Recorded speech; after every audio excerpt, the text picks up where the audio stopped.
He told his wife Uma, cows are of different colors, but the colors of their milk is the same. Different teachers have different opinions, but the essence of every religion is the same. So he was a prolific writer and a prolific philosopher. And he once gave a very good example to his wife, as he understood the reason of British ruling us, that we were not united, we believed in casteism, we had superstition beliefs, they hated us and they thought we were not civilized and we should be governed, right?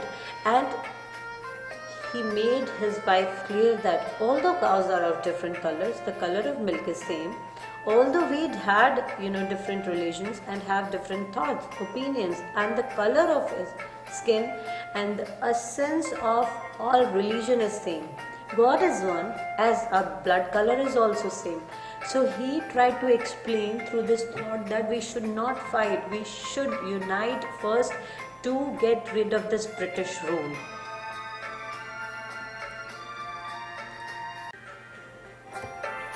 He was attracted by science and modern knowledge.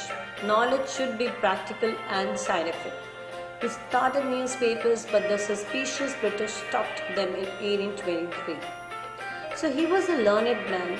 Naturally, what he has to understood, he understood the importance of modern knowledge, modern education. So therefore, he welcomed Western education, including learning of English, founded schools to impart English education to Indian children apart from scientific subjects. He, along with David Hare, developed Hindu College, which finally developed into Presidency College in Calcutta, now known as Kolkata. So, in the next slide, I'll explain you how he had, done this with the help of David Hare. But before that, I should be thankful, and we should all be thankful to him for our progress. What that I'm teaching you in English was also introduced by him, though for teaching scientific subjects and all that, but that medium of education was in English. And he did all this thing because he believed that if Indian got education, their approach will become scientific, their knowledge will become scientific, and they would become confident. They would become conscious of evil plans of the making profits, ruling Indians, right? And they would get rid of this superstitious belief. And I want to add on to the information here is, he was the one who abolished sati system, in which the wife of dead burned herself in the funeral pyre of her husband, and the polygamy also, the practice of many wives of Indian rulers, and denounced the casteism. He advocated the right of Hindu widows to remarry, right?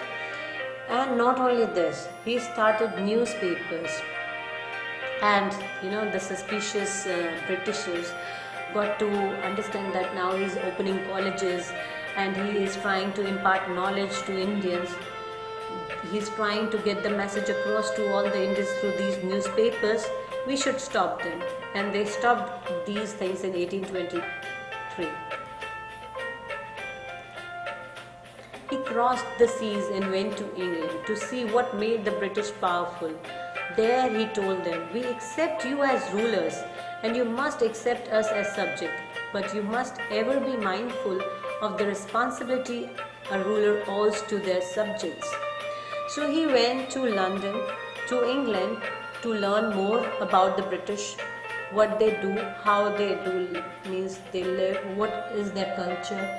So to better understand them, he went there, and he became the friend of David Hare, and because of his help, he made him explain that how he could get rid of this problem of this British Raj and all that. And there he explained he reminded the British that rulers too had a duty towards their subject. They should not be so cruel, right?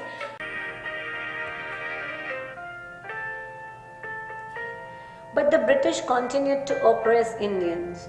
In 1818, they passed regulation bill under which an Indian could be jailed without first being tried in a court. At the same time, British officers in India got big salaries and also made fortunes in private business. So this was the condition during the time period 1818, and that period in Indian history was called as an oppression period of 1765 to 1835, means the height of cruelty. What they did in 1818, they passed a new resolution, and it said that an Indian could be jailed without a trial in a court, which means that no Indian had any authority to speak in favor of them. He could be jailed without proving himself a guilty. He had no voice of his own. Alright, and what was happening to the British officers? They were drawing large salaries from our country's account. They made fortunes in their business. They were flourishing their business. While Indian industries began dying, the British prospered on the company's loot. By 1829, for example, Britain was exporting goods worth 7 crore rupees to India each year. Governor General Bentinck reported back home, the bones of cotton weavers are bleaching the plains of India. Remember I told you about the imports that they were importing, that means Britain was exporting to us. Can you imagine the value? You can see here, it was clearly mentioned the goods worth 7 crore rupees to India. So what was the condition of Indian industries? They were crippling. Remember that? So they are dying. People had no food because everything was being exported to India from Britain. What we were making was not got at all. So this was the condition. The bone of cotton weavers are bleaching the plains of India means a clear indication of pathetic condition of Indian cotton weavers. So moving on. Education in India was in Persian and Sanskrit. In 1835, an Englishman named Macaulay suggested a change. Listen what he suggested. He suggested we should teach the natives through the English language, and to this his officer was also of the same opinion. He said, I concur. We think with language and we have to change the people's language to change their mindsets. The question is, why did they want to change the mindset of the Indian people, and why did they want to teach them in English language? What actually was the motive behind this thinking? So it was a kind of another oppression, means the kind of pressure they wanted to give to Indians. They wanted to change the medium of language. But they were thinking to produce an army of clerks. Education produced clerks to whom the British gave petty jobs under them. They wanted people to work under them. But every coin has two sides, positive and negative. Negative was that they wanted to make us their clerks, their servants, but incidentally it also produced a new generation of intellectuals. So intellectuals, if you learn something, if you get education, you have got the power of thinking, critical thinking. You can compare things, you can speak out, you can stand out of the crowd, and all that things happened. Just because Indians got education, they started thinking critically and they behaved the another way round. They were thinking that they would become clerks, but no, some of the people outsmarted them. We must educate our brothers and try to improve their material conditions. For what we must convey our grievances to the British Parliament. So some of the people outsmarted them. They started teaching to the masses, to the other people also. Why did they do so? Because they wanted to improve the condition. They were thinking critically, right? And the other purpose they did so because they wanted to convey the condition they were into to the British Parliament so that they could understand their problem and would help them. So this was the idea. Lord Macaulay suggested something and it happened another way around. Let's move on. But they cared for little about the needs of Indians and lands. They are converting our brothers. You only talk, do something to drive them out. Yes, our kings have become puppets and we have lost our jobs and families. Now you have understood what these bubbles are suggesting you to think. They are asking you to understand that what education did to the masses, they got the clear idea that these English people don't care about the needs of Indians. They are here to flourish their trade, their country. They are not here to care about our needs, our families, what we need. They are not here for these things. Alright, they understood because some intellectual who had started educating these masses so that they could also think, and everybody start revolting against them. They wanted to unite the whole country against them actually. So what they understood is that they are converting our brothers, means they are trying their brothers to be their servants, right, so that they could serve them and they would not revolt against them. And our kings have become puppets. They also understood that the kings have become their puppets, just they are ruling the country as puppets, not anything else. And they had also lost jobs and families. And the other was a few that you only talk, do something to drive them out, and others were exciting them that do something, you are just talking here, why don't you unite and have a revolt against them. Taxes continued to ruin the Persians. In Bengal, for example, the Santals, who had lost their lands under new land rules, became desperate, and in 1855 they rose in rebellion and massacred Europeans and their supporters alike. So not only the group of common people who understood the kind of conditions they were doing with the Indian peoples, there were the Persians in Bengal who had to abandon their lands just because of new land rules, under which they increased the amount of tax to be paid by the Persians.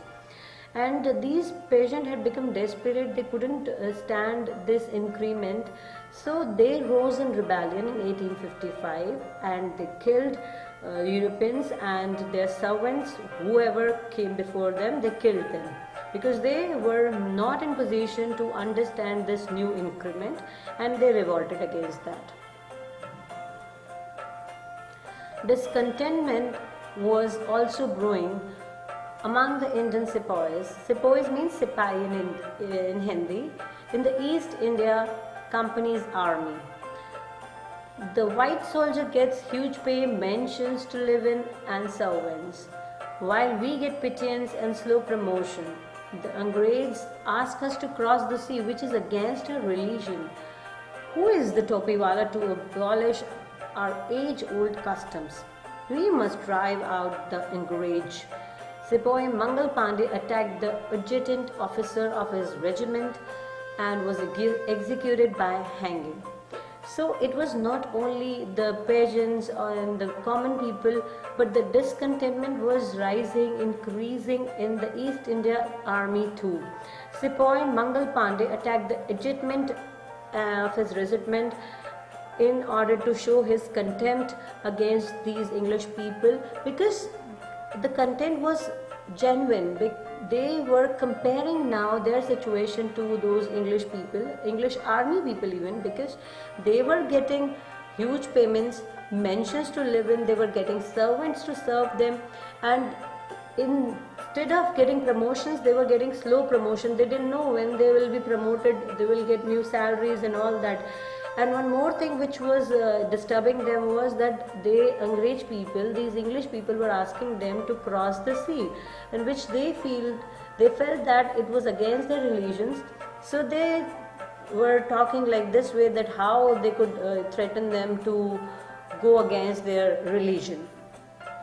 Thousands of sepoys revolted against this, but they were stripped of their uniforms, humiliated and put in irons. And so whosoever tried to revolt against these English people were stripped of their uniforms. They took away their uniforms from them, they started humiliating them, and they put them in irons, means they imprisoned them. So it's not that only Mangal Pandey had started to take a revolt, he had excited other thousands also. But they were so powerful, they stopped by doing their own ways. They adopted the cruel ways to stop Indians. Few Englishmen cared to understand Indian customs or the people's mind. They also made much room for rumors. So, when a few English people who felt pity and cared to understand other Indian people, because they had been living in India for so many years, and naturally, when we live with somebody, we feel sometimes attached to them.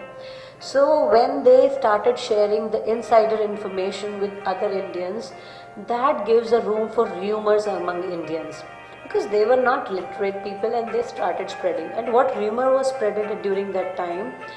Oh, proud Brahmin and Muslim soldiers, do you know that the grease on the bullet you have to bite is made from the fat of cows and pigs? What? The white man has deceived us too?